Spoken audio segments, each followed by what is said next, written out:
The morning on the planet Lurea began like any other day. The twin suns rose above the blue hills, covering the fields with golden light. Birds with crystal wings flew in the open sky, and wind passed softly through the tall silver grass. In a small farming village near the river, people of two kinds worked side by side. Humans had come from Earth years ago and made peace with the Lurians, the native people of this world. They had learned to share land, tools, and dreams. The village was full of color, and laughter often filled the air. Ryan, a young human worker, lived there. He had brown hair, a plain face, and strong hands marked by hard labor. He worked in the mining fields outside the village, helping to collect energy stones that powered machines. Ryan was not a soldier or scientist. He was simple, kind, and liked to fix things. The Lurian elders said he had a quiet heart. He often helped the alien children make toy gliders out of scrap metal when his work was done. That morning, Ryan stood near the mining area with a few friends, checking the machines that drilled the valley floor. The ground in that region had been unstable for weeks, but no one expected danger. The valley looked peaceful, surrounded by cliffs that shone like glass in sunlight. Birds rested on the rocks above, and the sound of running water echoed through the canyon. It was a perfect day for work, or so it seemed. Suddenly, a loud crack filled the sky. Everyone stopped what they were doing. The sound was deep and sharp, like a mountain splitting in half. Ryan turned toward the cliffs and saw a bright line appear high above the ridge. A huge piece of stone was breaking away. Dust rose into the air. For a second, the world stood still. Then the ancient rock began to fall. People screamed. Workers dropped their tools and ran. The falling rock was massive, larger than a house, and it tumbled down the slope, breaking trees and tearing the ground as it came. The sound was deafening. The shockwave threw sand and stones into the air. Ryan could feel the ground shaking under his boots. At that same moment, near the edge of the valley, two small Lurian girls were playing by an old bridge made of crystal stone. They were sisters no older than 8 or 9. They had bright green skin, small horns like glass beads, and big golden eyes full of joy. They were chasing a small floating ball of light that they used as a toy. When the rock broke loose, the bridge under them cracked. The girls screamed as the structure tilted. The light toy floated away while the rock came crashing toward them. Ryan saw them. He was far away near the mining site, but his eyes caught their small figures in danger. The workers around him were running in the opposite direction, shouting for everyone to take cover. Ryan did not think. He threw down his tool and ran toward the bridge. The dust was thick and pieces of stone rained from above. The noise was terrible, but he kept running. He could barely see through the gray air, but he heard the frightened cries of the children. The girls tried to climb up the broken bridge, but one of them slipped and got her leg trapped between the cracks. Her sister tried to pull her free, tears running down her face. The ancient rock kept rolling down, faster and faster. It was so huge that its shadow covered them. The older girl looked up and froze, her small hands shaking. The younger one could not move. Ryan reached them. He jumped onto the weak bridge that shook under his weight. He saw the trapped leg and pulled hard. The stone finally gave way and the girl was free. He grabbed both children by their arms and tried to move back, but the path behind him collapsed. The rock was almost upon them. The air burned hot from the friction of its fall. There was no time to escape. Without thinking, Ryan pushed the girls under a small gap in the broken bridge, covering them with his body. He pressed them close and turned his back toward the direction of the coming impact. He looked at the sky one last time and saw the bright shape of the rock coming down like fire. The world exploded with sound. The impact threw dirt and heat in every direction. The valley shook so hard that the trees fell and water splashed out of the river. The bridge shattered, sending pieces of crystal flying. The air was full of smoke and noise. People from the village ran toward the site but were stopped by the dust storm that followed. For long moments, no one could see what had happened. When the dust began to settle, the villagers saw the huge rock resting in the valley floor.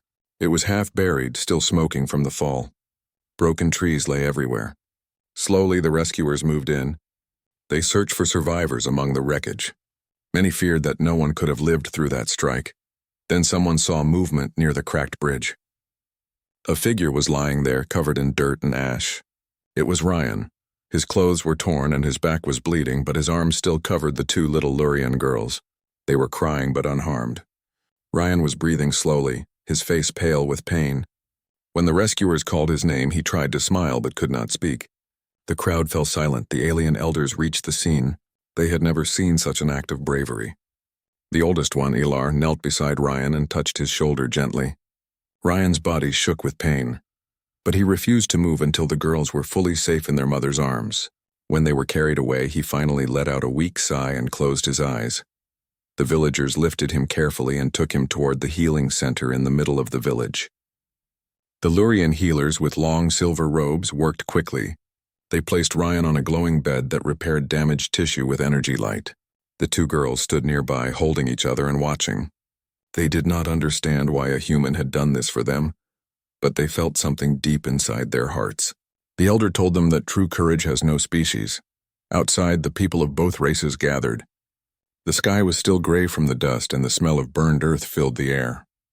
The giant rock stood as a reminder of what had happened. Many said it was a cursed thing, an ancient relic from the early days of the planet. Others believed it was a message from the stars. But everyone agreed on one thing: the human had saved the children with nothing but his will. Hours later, Ryan woke up in the healing room. His back burned with pain, but his eyes opened slowly. He saw the faces of the two small girls smiling through tears. They thanked him in their soft alien language. He did not understand the words, but he understood the feeling.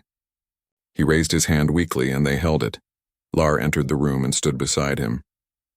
The elder's eyes were calm and full of wisdom. He said that Ryan's act would never be forgotten, that he had shown the true heart of humankind. Ryan tried to answer, but only nodded. The elder placed his hand over his chest and said that the bond between humans and Lurians had grown stronger that day. Outside the healing center, villagers lit small crystal lights in Ryan's honor. The lights floated into the sky like stars rising from the ground. Children sang a soft song of gratitude. The mothers of the two rescued girls brought food and flowers to the healers. They said that no gift could match what Ryan had done. Later that night, as Ryan rested, the Lurian scientists began to study the fallen rock. They found strange marks on its surface, symbols no one had seen before. The rock pulsed faintly with light as if something inside it was alive. The scientists did not yet know that this discovery would change everything in the days to come. For now, the village was silent. The twin moons shone above the valley, lighting the broken bridge where it all happened. The wind carried the smell of new rain, washing away the dust. Inside the healing room, Ryan slept peacefully, the two little girls asleep near his bed holding the light toy they had almost lost. The elders watched through the window and whispered that sometimes the universe tests courage not with war, but with choice.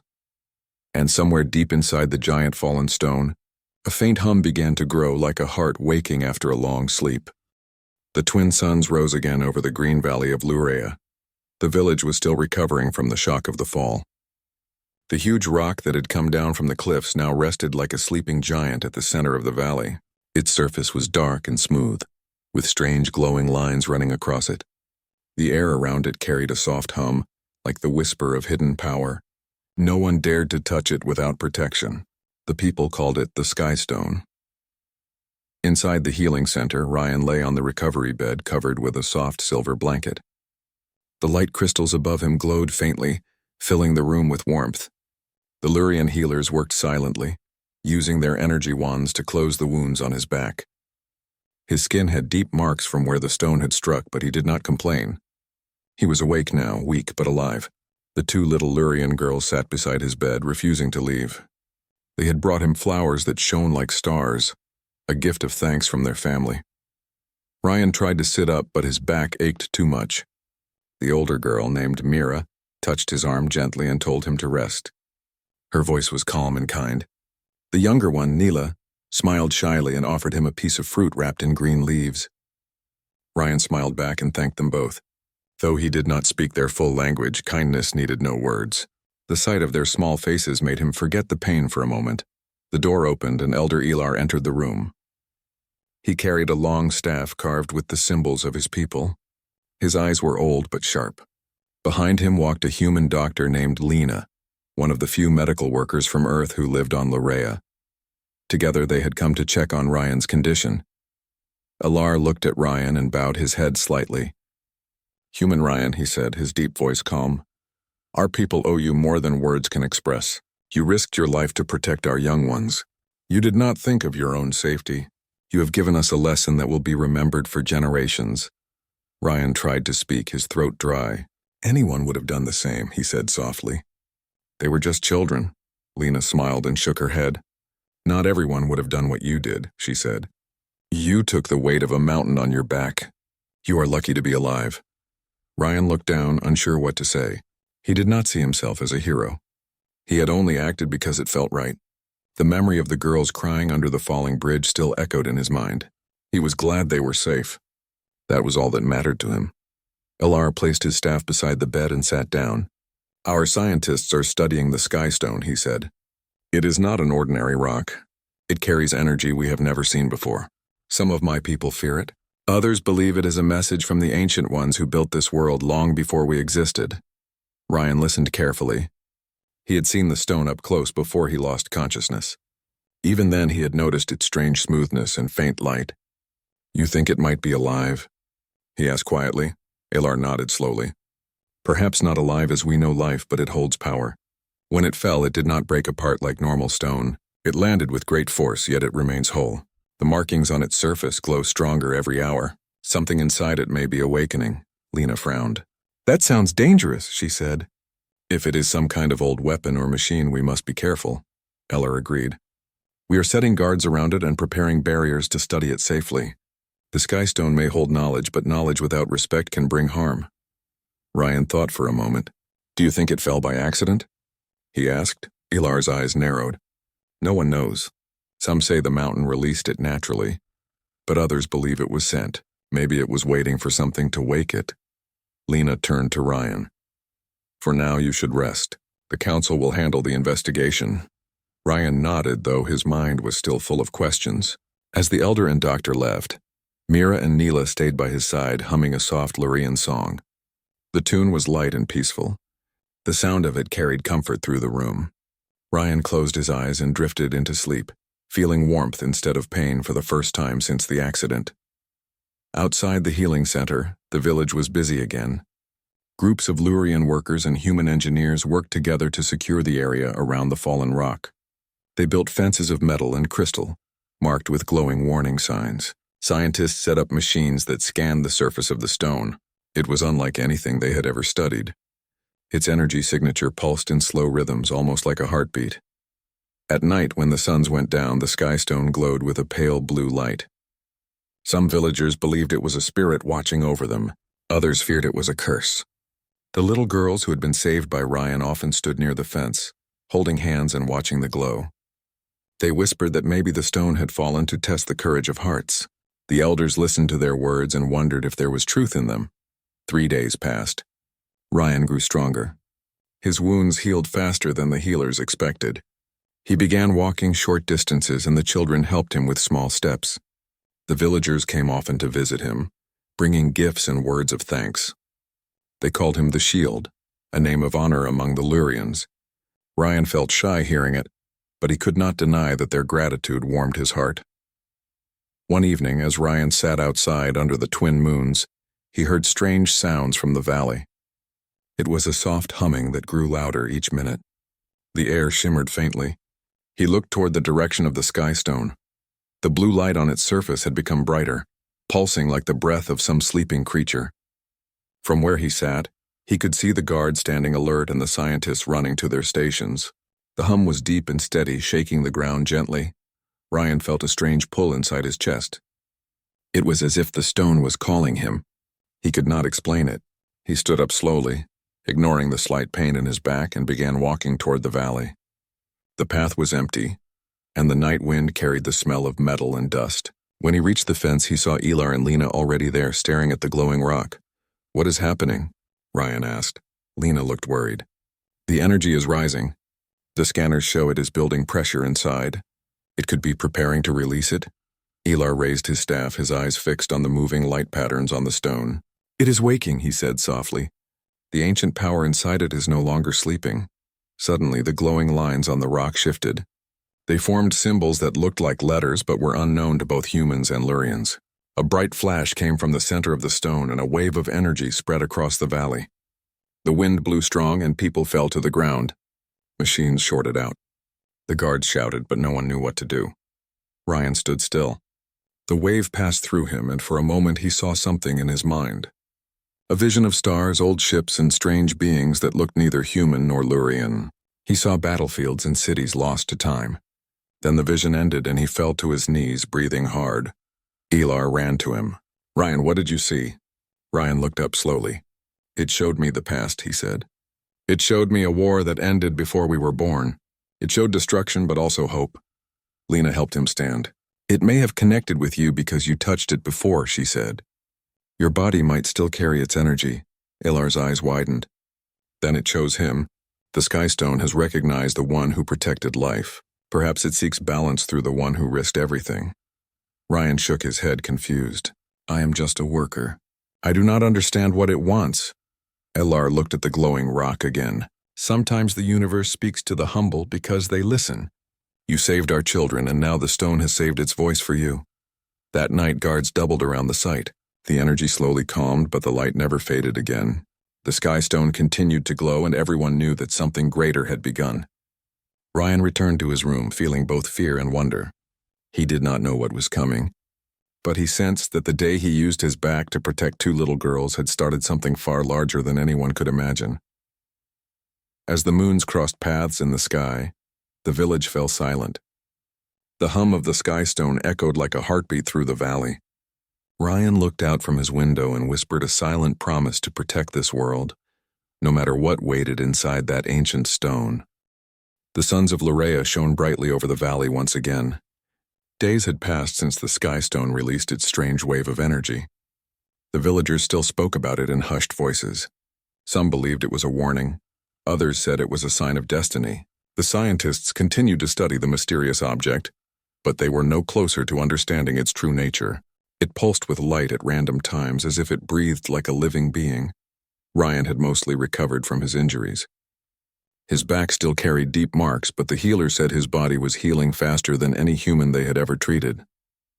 He spent his mornings walking around the village, helping with small repairs and talking with the children who followed him everywhere. Mira and Neela never left his side. Wherever he went, they walked beside him like shadows. The villagers called the three of them a living picture of courage and innocence. The healing center had become like a second home to Ryan. He helped clean equipment, fix broken lights, and carry supplies. The healers liked him because he never complained and always smiled even when his back hurt. Elder Elar often visited him to talk about what had happened that night. The elder believed the Skystone's reaction was connected to Ryan's act of sacrifice. One afternoon, Elar came to see him again. The elder looked thoughtful as he sat down beside Ryan, who was repairing a small energy lamp. The twin suns cast long golden beams across the room. "Ryan," Elar said in his calm voice, "the council has studied the Skystone for many days. It does not react to anyone who touches it, not even our best scientists, but it reacted to you. It showed you visions of the past. Tell me again what you saw." Ryan put down his tool and thought for a moment. "It is hard to describe," he said slowly. "When the light hit me, I saw things that did not make sense. I saw great cities made of crystal floating in space. I saw tall beings with shining eyes. Then I saw war, ships firing beams across the stars, planets breaking apart. And then I saw a group of people running with a glowing stone that looked like the one in the valley. They were trying to protect it. They were afraid it would fall into the wrong hands. I think that is how it ended up here." Ilar's eyes glowed with interest. "The Skystone may be a relic of the ancient star builders. They were said to have shaped many worlds before time erased them. If your vision is true, then you have seen what no one has seen for thousands of years." Ryan rubbed his forehead. It felt real. It was like being inside their memories. But why me? I am not special. I am not a leader or a scholar. I am just a worker who fixes machines. Elar smiled softly. "Sometimes the stars choose the humble to carry their truth. You did not seek power, and that is why it came to you. The Skystone may have seen your heart. It may have felt your courage when you protected our young ones." Ryan fell silent. The idea felt too big to believe, yet deep inside he felt the truth of it. He remembered the moment when he had shielded the girls with his body. The heat, the fear, and the weight of the falling rock had all mixed into one pure thought. Protect them. Maybe that single act had opened a connection between him and the strange object. Mira and Neela entered the room carrying a basket of fruit. They smiled when they saw Elar and bowed politely. "Elder, would you like some fruit?" Mira asked. Elar nodded with a gentle laugh. "You two never forget your manners. You have brought more gifts for your hero again." Ryan smiled and accepted the basket. "Thank you, little ones. You should be studying, not running around with food." Neela giggled. "Mother says feeding heroes makes them stronger."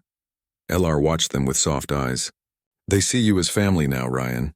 You have changed their lives." Ryan looked down at the fruit in his hands. "They changed mine too. I have something worth protecting now." That evening, the Council of Luria gathered in the main hall, a large dome built from shining crystal stones. The elders sat in a circle, and beside them stood several human scientists, including Lena. Ryan had been invited to speak about his vision once more. The council wanted to know if there was danger hidden within the Sky Stone. When Ryan entered, all eyes turned toward him. He felt nervous but stood tall. Elar motioned for him to step forward. "Tell us again what you saw," Elar said. Ryan described everything as clearly as he could, the images of war, the ancient beings, and the glowing stone. He also spoke of a strange feeling of sadness that came from the vision, as if the stone carried memories of loss. When he finished, silence filled the hall. Lena broke the silence. "If the Sky Stone holds ancient energy, it could be unstable. It may release more waves like before. We must find a way to contain it before it harms the village." One of the Lurian scientists disagreed. "If it is a message, we must understand it, not lock it away. Maybe it is trying to teach us something." The debate grew louder. Some wanted to move the Sky Stone to a safer place, while others argued that disturbing it might anger whatever power it held. Through it all, Ryan stayed quiet. He did not understand science, but he knew what he had felt. The vision had not been about destruction alone. It was also about hope. Finally, Elar raised his hand and the room fell silent. "We will study the Sky Stone carefully. No one will touch it except Ryan if it reacts to him again. Until we understand its purpose, we must respect it." Ryan felt uneasy hearing that. He did not like the idea of being the only one connected to it. Yet he also knew he could not turn away from what had begun. That night, Ryan could not sleep. He walked outside, the cool air brushing against his skin. The moons hung low, shining on the quiet village. The Sky Stone stood far away, glowing faintly like a heart in the dark. He walked toward it without knowing why. When he reached the fence, the guards greeted him and allowed him to pass. They trusted him now more than anyone. Ryan stood before the giant rock. The light from its surface reflected in his eyes. "What are you?" he whispered. "Why did you choose me?" For a moment, nothing happened. Then the light brightened slightly, and a soft vibration ran through the ground. He placed his hand on the cool surface. It was smooth like glass. In his mind, he heard a faint voice, not made of words but of feelings. It was like being touched by warmth and sorrow at the same time. The images returned again, but this time shorter, flashes of faces, fire, and a bright blue star. Ryan pulled his hand away, gasping. The guards ran toward him, but he waved them off. "I am fine," he said. "It is just showing me something again." He turned and saw Elar approaching with a torch. The elder had sensed the energy from his home. "It called to you again," Elar said. Ryan nodded. "It is trying to tell us something, but I cannot understand it fully." Elar placed a hand on his shoulder. "Then we must listen carefully. The ancient builders may have left it for a reason. Maybe it carries both danger and wisdom. The question is which one we will awaken." In the following days, Ryan worked with Lena and the scientists to observe the Sky Stone. They placed sensors and energy readers around it. The readings were strange. The stone's power seemed to change depending on Ryan's presence. When he was near, the light softened and the hum grew steady. When he left, it became unstable. This puzzled everyone. Lena took notes and said, "It reacts to your life energy. Maybe it connects through empathy. It feels your emotions." Ryan frowned. "That sounds too strange to be real." She smiled. "This whole planet is strange. You have already survived being crushed by a mountain. I think you can handle this." Despite the danger, Ryan could not deny that he felt drawn to the stone. Every time he touched it, he saw glimpses of history. Beautiful cities, kind faces, and then endless darkness. He began to feel that the stone carried not just power but memory. It was a story trapped inside a body of rock, waiting for someone to listen. The villagers began to notice the changes in the valley. Plants near the Sky Stone started to grow faster, their colors brighter. The air around it felt cleaner. and small floating lights appeared at night like fireflies. The fear in the people slowly turned to awe. Some called it a blessing. Children came to watch from a safe distance, their eyes wide with wonder. Ryan often stood there with Mira and Neela, telling them stories about Earth and listening to their laughter. He began to feel a deep bond with this world. It was no longer a foreign planet.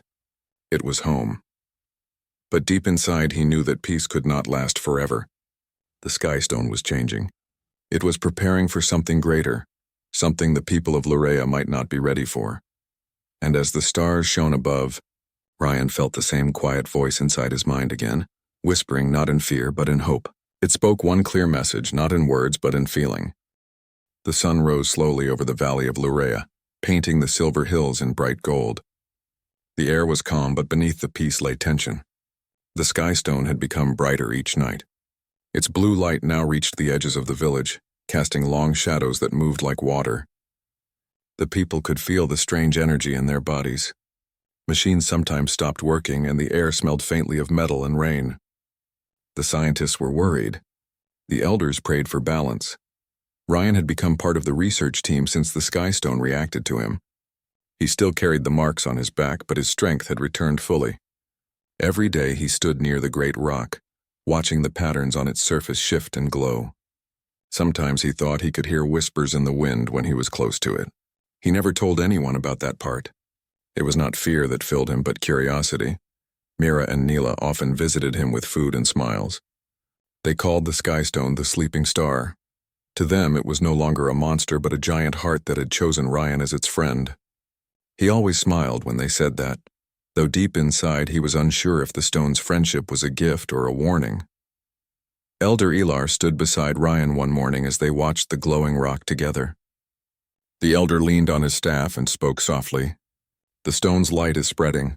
Soon it may wake completely. Our instruments cannot read the full strength of its energy." "It feels alive," Ryan nodded. "I can feel it too. It is not angry but restless. It is like something trapped inside wants to be free." Elar sighed. "Long ago our legends spoke of the Makers, ancient beings who built worlds. They used living energy to create. Maybe this is part of their work. If that is true, the Sky Stone could be a seed of creation or destruction depending on who touches it." Lena joined them, carrying a tablet full of readings. Her face looked serious. "The energy is rising fast. If it continues, we may have to move everyone out of the valley. The radiation is harmless for now, but if it grows stronger, it could affect the air and soil." Elar frowned. "And what of the Sky Stone itself?" Lena hesitated. "We cannot move it. It is heavier than any mountain. If we try to drill around it, the ground shakes. It feels like it is part of the planet now." Ryan looked at the blue glow that pulsed like a heartbeat. Maybe it does not want to be moved. Maybe it wants us to listen. That night the wind changed. A storm approached from the north, thick and strange. The clouds glowed faintly with the same blue light as the Sky Stone.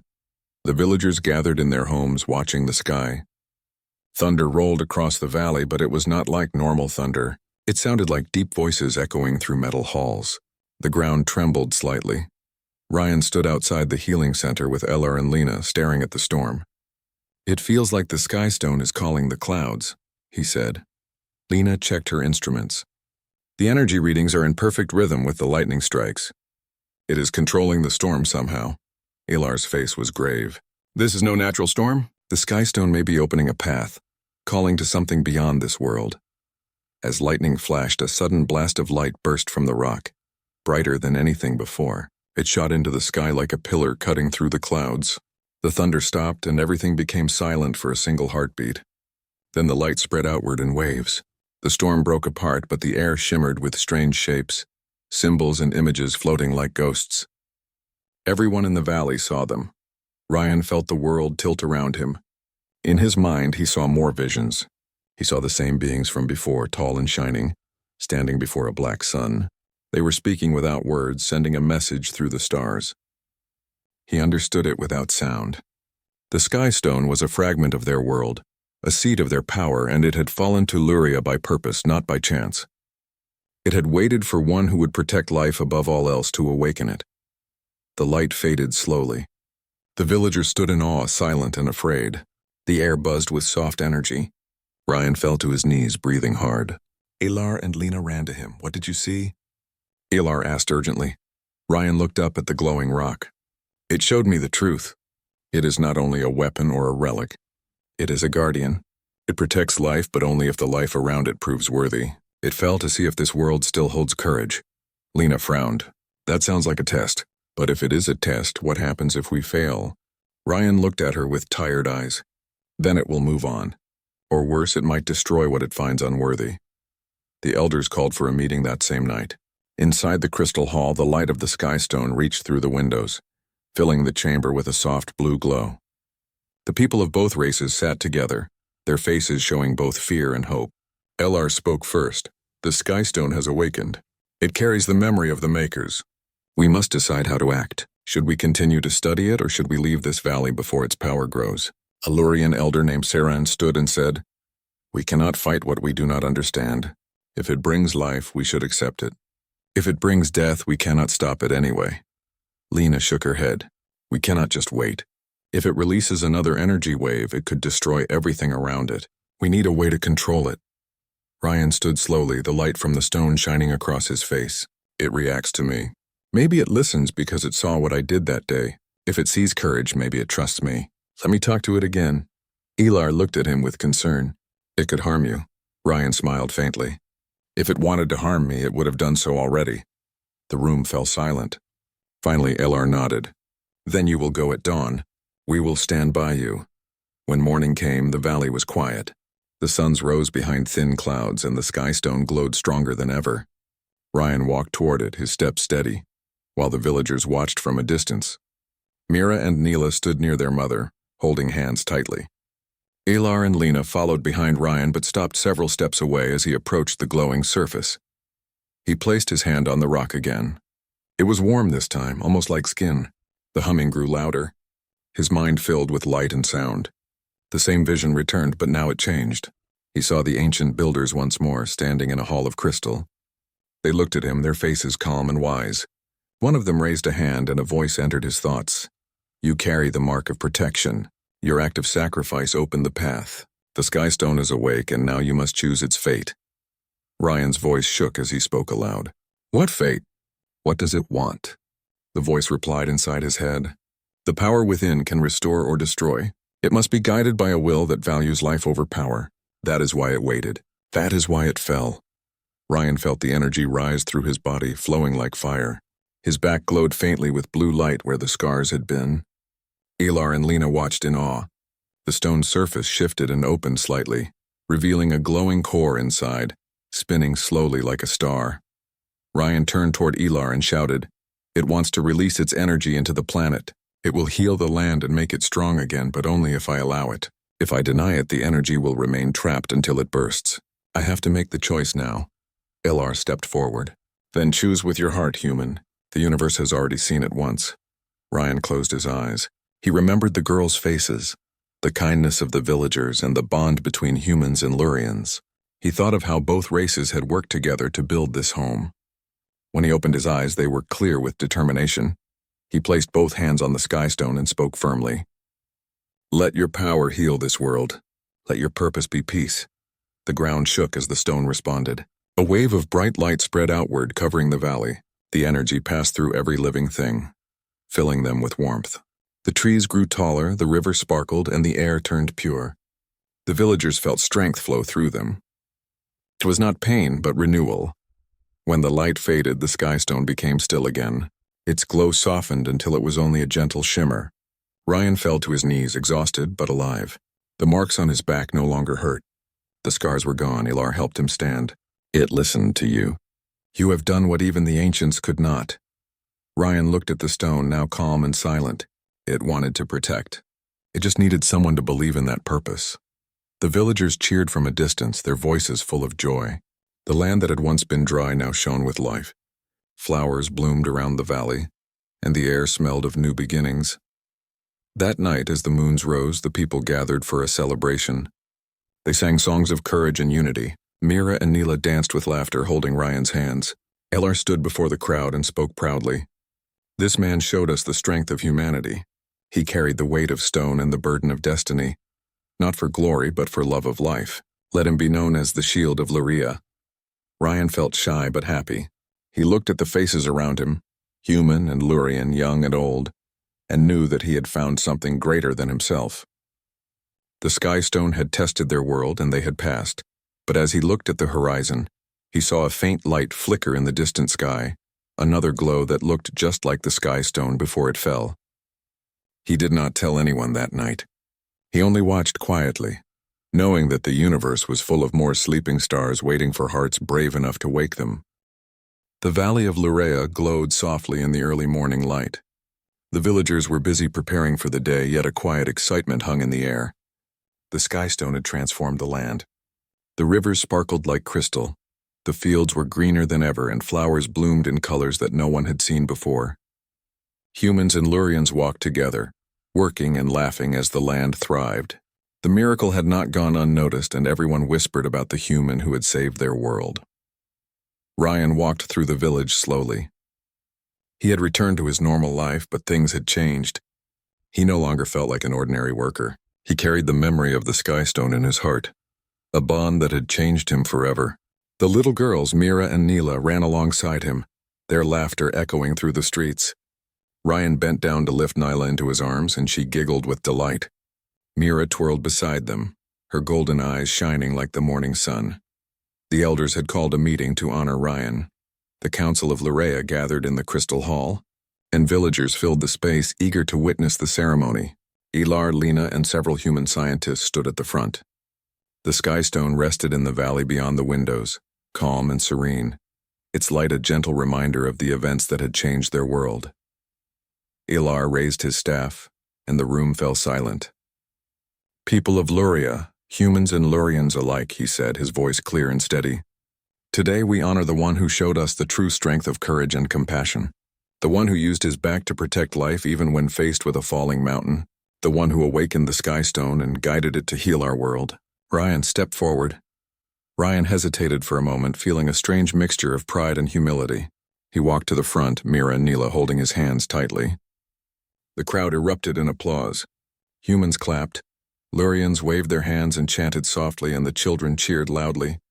Ryan bowed slightly, unable to speak at first, overwhelmed by the recognition. Elar continued. "The Sky Stone tested our courage, and it chose wisely. Ryan did not act for glory or reward. He acted because it was right. He showed that life is more important than fear, that selflessness can move even the power of the stars. Today he is not only a hero of Lurea, but a symbol for all worlds." Ryan looked at the Sky Stone through the window, its gentle glow reflected in his eyes. He felt a warmth spread through his chest. "I only did what anyone should do," he said quietly, but the crowd understood. It was not a small act. It was the kind of courage that inspired generations. After the ceremony, the villagers walked outside to celebrate. The valley was alive with light. Floating lanterns hovered above the rivers, and children raced along the flower-lined paths. The Sky Stone's glow touched everything, making even the smallest leaf shine. Ryan helped Mira and Neela launch paper gliders that soared gracefully into the sky. The girls laughed as the gliders danced in the air, their joy a reflection of the valley itself. Later, Elar approached Ryan privately. "The Sky Stone's energy has settled," he said, "but its memory remains. It will watch over Lurea, but it may call upon you again one day. You have proven that humanity's heart is worthy of the universe's trust." Ryan nodded. "I will do whatever is needed to protect this world." Lena joined them. "It is remarkable how the stone responded to you. Our instruments show that no human or Lurian will ever trigger it the same way again. You are connected to it, but your life is still your own." Ryan looked at the girls playing nearby. "I hope it never needs me again," he said softly. "But if it does, I will be ready." The day passed in celebration. The village prepared a feast with both human and Lurian dishes. The smell of roasted fruits and baked breads filled the air. People danced to the music, and children ran in circles, their laughter blending with the gentle hum of the valley. Ryan sat quietly for a while, watching the happiness around him. For the first time in his life, he felt that his place in the universe had a purpose. As night fell, the twin moons rose in the sky, casting silver light across the valley. The Sky Stone glowed faintly, its pulse calm and steady. Ryan walked to its edge, Mira and Neela following closely. The girls placed their hands on the stone, feeling the warmth that radiated from it. Neela looked up at Ryan. "Do you think it is happy now?" she asked. Ryan smiled. "I think it is content. It has seen what it wanted to see. And it knows we will protect it." Mira nodded. "You are brave, Ryan. You saved us and the world." Ryan knelt beside them. "No, little ones. You are brave too. You ran when you were scared and trusted someone else to protect you. Courage comes in many forms." The girls smiled, their golden eyes shining with wonder. Ryan knew that they would carry the story of that day for the rest of their lives. He also knew that the Sky Stone had changed them all. The next morning, scientists began documenting the changes in the valley. Crops grew faster, rivers carried more water, and the air remained clear and pure. The Sky Stone, though calm, continued to radiate energy that improved the land. Ryan helped with the work, learning about energy patterns and sharing his understanding of the stone's behavior with Lena. Weeks passed, and life returned to a new normal. The village had changed, but it was for the better. Humans and Lurians worked together more than ever before. The story of Ryan's courage spread to nearby settlements, inspiring others to act with kindness and bravery. People spoke of the human who had faced a mountain to protect life and had awakened a star. One evening, as Ryan walked through the valley with Mira and Neela, they stopped at the old bridge near the Sky Stone. The structure had been repaired, stronger than before. He remembered the moment when the rock had fallen, the fear, and the weight of responsibility. He touched the bridge gently and whispered a promise. "I will always protect you. I will always protect life." The girls hugged him and he hugged them back. The wind carried the scent of flowers and clean water, and the gentle hum of the Sky Stone filled the air. It was a sound of balance, of harmony restored. Ryan knew that the world was safe, at least for now. That night, Elar visited Ryan at his home. He handed him a small crystal. "This is a gift from the Sky Stone," the elder said. "It will remind you of the courage you have shown. It also carries a small fragment of its energy. Use it wisely, and it will guide you if ever danger returns." Ryan accepted the crystal, feeling warmth in his hand. He placed it around his neck, and it glowed softly, matching the rhythm of his heartbeat. "Thank you," he said. Elar smiled. "The stars have chosen their messenger. Remember, the strength of humanity lies not in power but in the courage to protect others." Ryan nodded, understanding the words. He looked toward the Sky Stone, which shone faintly in the distance. Its light reminded him of the day he had made a choice to risk everything for 2 small lives. That choice had changed not only the valley, but the way humans and Lurians saw each other. It had changed the universe in a small but meaningful way. Mira and Neela entered the room, sleepy but happy. They climbed onto his lap and he held them close. He told them stories of Earth, of stars and galaxies, and of the adventures that awaited them. The girls listened, their eyes heavy with sleep, but their hearts full of hope. Ryan thought about the future. He knew challenges would come, but he also knew that courage and kindness could overcome even the greatest obstacles. The Sky Stone had proven that. The universe had tested them, and they had answered with love and bravery. As the moon shone over Lurea, the valley quieted. Families slept peacefully, the river sparkled, and the air was filled with a soft, calming energy. Ryan sat with the girls in his arms, watching the Sky Stone's gentle glow. He felt a deep sense of peace and purpose. The story of that day would be told for generations. Children would grow up knowing of the human who had faced a mountain to save 2 little girls. The Sky Stone would stand as a silent guardian, its light a symbol of courage, hope, and the power of selfless choice. Ryan knew that he had done what every human could aspire to do: protect life, inspire hope, and change the world by standing firm when it mattered most. The valley, the village, and the Sky Stone would remember him forever. And as dawn approached, the twin suns rising over the hills, Ryan smiled. The universe was wide, the stars were many, and humanity's heart had made its mark among them.